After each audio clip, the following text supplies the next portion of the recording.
Bonjour à tous. On se retrouve aujourd'hui pour ce nouvel épisode de Time to Tips où on va parler d'une fonctionnalité qui n'est pas très connue, qui est donc l'automatisation Excel. L'automatisation Excel, globalement, c'est en fait la possibilité d'utiliser un fichier Excel au travers de TimeTonic, par exemple pour automatiser des processus ou alors utiliser la puissance de calcul d'Excel. On peut en fait dire qu'on va utiliser Excel comme un back-end en fait de TimeTonic. Exactement. Alors, sachant qu'on a développé l'auto-Excel chez Tamtonic pour répondre à une contrainte que d'autres outils ont répondu en développant eux nativement des logiques de synchronisation, etc., d'automatisation. Nous, on s'est plutôt dit qu'on allait remettre Excel à sa place et utiliser Excel, comme l'a dit très justement Nancy, en back-end et profiter de toute la puissance de calcul d'Excel pour justement pouvoir automatiser vos tâches et voilà. Sachant que tout le monde, a priori, sait à peu près utiliser Excel. Donc, ça facilite la vie de tout le monde. Alors, je vais vous présenter le CRM. On va partir d'un CRM de courtage assez classique.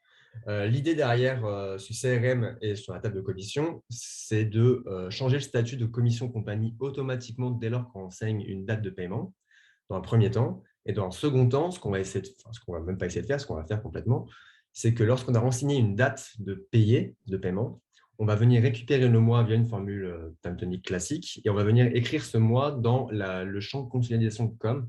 Comme ça, vous allez voir que ça va pouvoir créer des lignes automatiquement également dans une table liée, tout simplement. Alors, je vais vous expliquer au fur et à mesure un petit peu les notions de l'auto-Excel. Il y a plein de petites notions à comprendre, mais vous allez voir, c'est assez simple quand vous maîtrisez Excel. Déjà, on garde les bonnes habitudes d'Excel, c'est-à-dire on va formaliser ce qu'on va faire. C'est-à-dire que là, ce qu'on veut, c'est changer automatiquement le statut de commission lorsque je renseigne une date de paiement. Voilà. Comme ça, l'avantage qu'on a derrière, c'est quand on récupère le fichier Excel, on sait à quoi il sert et du coup, on va continuer un petit peu à agrémenter ce fichier Excel d'autres notions. C'est-à-dire que je vais indiquer dans le fichier Excel quel champ je vais utiliser, typiquement, donc le payez-le et statut de commission compagnie. Hop. Donc, payez-le et statut de com. Ça, ce n'est pas du tout obligatoire pour le faire fonctionner, mais vous allez voir, c'est un avantage à la fin, c'est-à-dire que vous serez en mesure de pouvoir le modifier, l'améliorer plus facilement. Après, il y a des petites notions importantes à comprendre. C'est-à-dire que l'auto-Excel, il fonctionne grâce à des logiques d'input et d'output.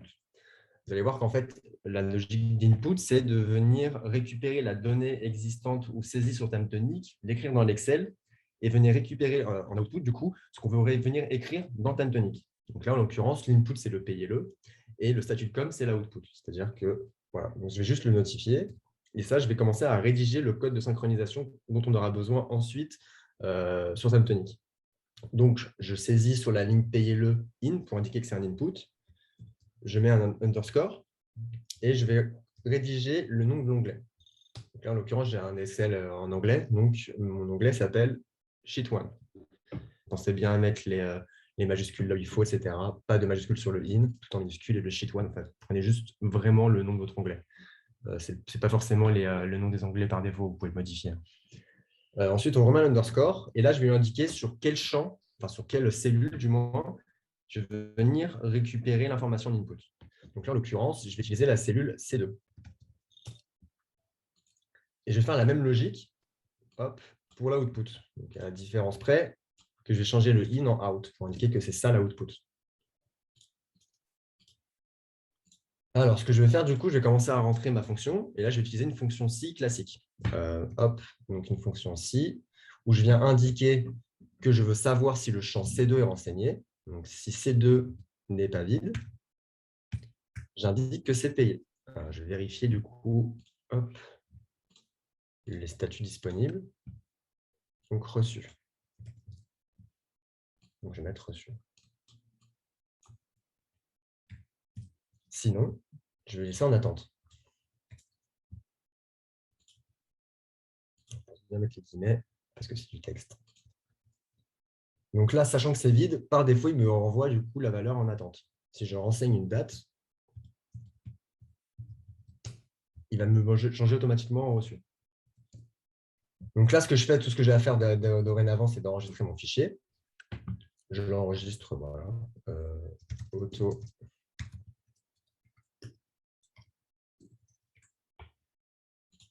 Et ensuite, je reviens sur TimeTonic. Je garde le fichier Excel quand même ouvert, j'en ai avoir besoin. Hop, je reste là. Je clique sur le bouton automatiser et j'ai l'option d'automatiser avec Excel. En cliquant dessus, je vais venir déposer mon fichier.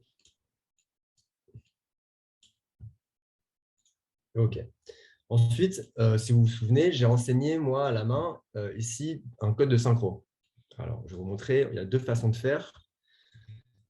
Soit je passe directement sur la colonne et je la modifie, et dans l'onglet avancé, je vais venir saisir le code de synchronisation ici. Donc voilà, je fais un petit copier-coller. Soit vous avez une manière un peu plus méta, un peu plus globale de le faire, en passant par une nouvelle fonctionnalité qui n'existe que sur la nouvelle version, qui est organiser les colonnes.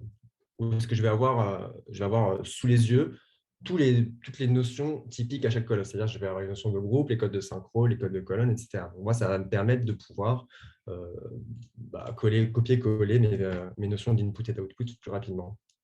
Et du coup, hop, je fais ça. Et là, on va tester. Donc, en saisissant une date,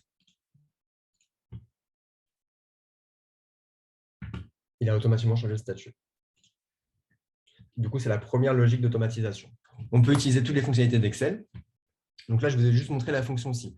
Ensuite, le petit tips intéressant, c'est de faire ce que nous, on appelle en interne un égal-égal, c'est-à-dire de venir copier la valeur d'une colonne, d'un champ, et de l'écrire dans un autre champ. C'est souvent utilisé de notre côté pour créer des liens automatiquement. C'est le petit raccourci pour créer des liens automatiquement. Donc, ce que je vais faire, je vais reprendre mon fichier Excel et je vais faire à peu près la même logique. Donc, venir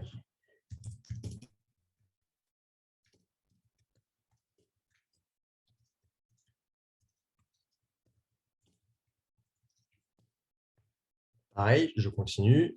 Donc, je vais avoir besoin de récupérer le mois en input et de l'écrire en output dans consolidation com. Donc là, je vais mettre mois.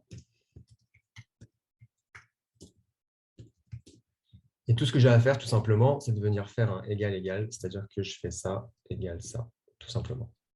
Je peux même ajouter d'autres logiques. Pour éviter les zéros, je pourrais mettre une fonction si en plus et dire si c'est vide, on reste vide. Si ce n'est pas vide, je prends du coup la valeur qui apparaît en input. Voilà, je vais juste le mettre dans un autre. Hop, je vais mettre ici et je vais copier-coller ça pour être un peu plus rapide. Donc là, en l'occurrence, c'est 6, c'est ici, et là, c'est 7 de ce côté. Donc, pareil, j'enregistre. Je viens charger du coup mon nouveau fichier.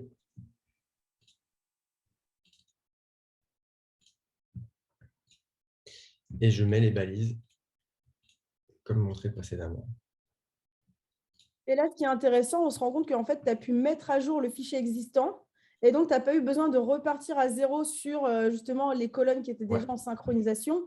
On peut donc imaginer comme ça venir mettre à jour facilement des fichiers sans finalement à chaque fois devoir repartir à zéro ou sur Excel ou alors dans le paramétrage du coup de TimeTonic avec les codes de synchronisation. Exactement. Ouais. Du coup, ça te permet d'avoir un seul et même fichier qui consolide un peu toutes tes fonctions, toutes tes synchronisations au même endroit et de jamais repartir de zéro, quoi. Tu vas toujours le modifier. C'est pour ça que c'est important, je trouve, à chaque fois de définir ce que ça fait, comment ça le fait. Comme ça te permet de garder un historique et de même potentiellement pouvoir l'améliorer ou le dégrader si besoin. Complètement. Et puis Donc l'intérêt là, aussi pareil. de la documentation, ça va être de savoir justement à quoi nous sert la cellule, hein, comme tu l'as dit. Ça peut nous éviter, pourquoi pas, d'utiliser une cellule justement sur un double usage. Si on met le contenu de deux cellules dans la même, ça peut poser problème. Et puis, c'est aussi, si le fichier doit être récupéré et mis à jour par quelqu'un d'autre, au moins, c'est clair, tout le monde sait exactement de quoi on parle. Ouais, tout à fait. Tout à fait. Et du coup, là, je vais vous refaire, je vous fais rencontrer ça. Je vais mettre ça en octobre, le 1er octobre. Du coup, j'ai la première automatisation qui va venir changer le statut, comme on l'a déjà vu. Et il a aussi créé un lien automatiquement dans la table consolidation de com que je vais vous montrer ici.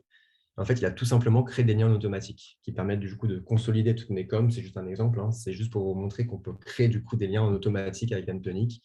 Et on peut imaginer ça c'est infini en fait. Vu que c'est l'auto Excel et que c'est Excel qui gère ça, bah, on bénéficie de toutes les fonctionnalités d'Excel. Top. Du coup, merci Clément pour cet exemple, pour ces deux exemples donc d'automatisation justement avec Excel. Je vous propose donc de maintenant montrer un autre cas pratique qui est cette fois-ci appliqué au CRM et donc comment, grâce à une matrice de calcul, je vais pouvoir faire des offres personnalisées pour mes clients. Que je vous partage tout de suite donc le fichier Excel. C'est un fichier Excel que j'aurai au préalable construit, donc qui va me permettre, en fonction ici tout simplement du nombre d'employés que je vais saisir, de vraiment toujours venir adapter en fait les résultats. Je sais exactement justement quelle est la quantité de déchets qui va être produite et donc le nombre de bennes que je dois mettre à disposition en fonction de la typologie de mon client. C'est quand même très pratique a priori là justement pour ce besoin. Mais ça voudrait dire que si je veux utiliser ce fichier en temps normal, je devrais donc passer par là et ensuite revenir saisir mes données dans TimeTonic. Là, on va voir que en fait, justement, je vais intégrer ce fichier directement à TimeTonic. Je me remets donc cette fois-ci sur mon écran TimeTonic. J'ai déjà, moi, déposé en fait tout simplement mon fichier Excel. Il est déjà intégré et je n'ai plus donc maintenant qu'à créer mes codes de synchronisation. Donc, hop, pareil, hein, j'ai triché, en fait, je l'ai déjà mis. Si je viens ici au niveau de mon organisateur de colonnes, je me rends compte que en fait, j'ai déjà ici renseigné mon input. Qui est donc le nombre de personnes, hein, vraiment celle que je venais saisir tout à l'heure dans ma cellule Excel. Et puis derrière, donc, tous mes résultats qui sont les matières utilisées, les fréquences de passage, les matériels spécifiques et puis un budget global. Donc, je peux avoir autant de input et d'output que nécessaire.